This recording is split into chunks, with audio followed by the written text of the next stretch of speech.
Happy marriage anniversary भाइयों भाभी। तो एवरीवन, यहाँ पर हम आए हैं मायके में और यहाँ हमारे छोटे वाला भाई का यानी बड़े वाले पिताजी के छोटे वाले लड़का का मैरिज एनिवर्सरी है, सिल्वर एनिवर्सरी है एवरीवन।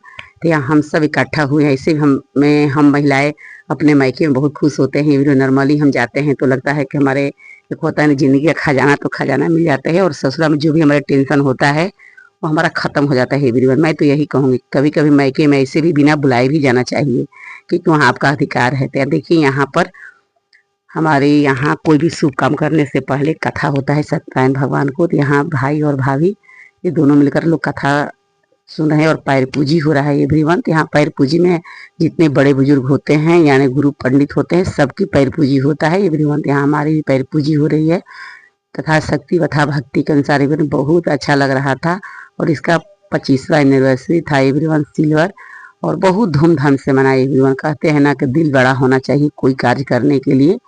और यह हमारी कथा खत्म हो गई है और हम यहाँ पर शादी की कार्यक्रम शुरू हो गई है। जो सिंदूरदान नहीं होता है तो फिर से हमारे भाई को यानी ब्राह्मण जो थे पंडित जी, वो सिंदूरदान कराए।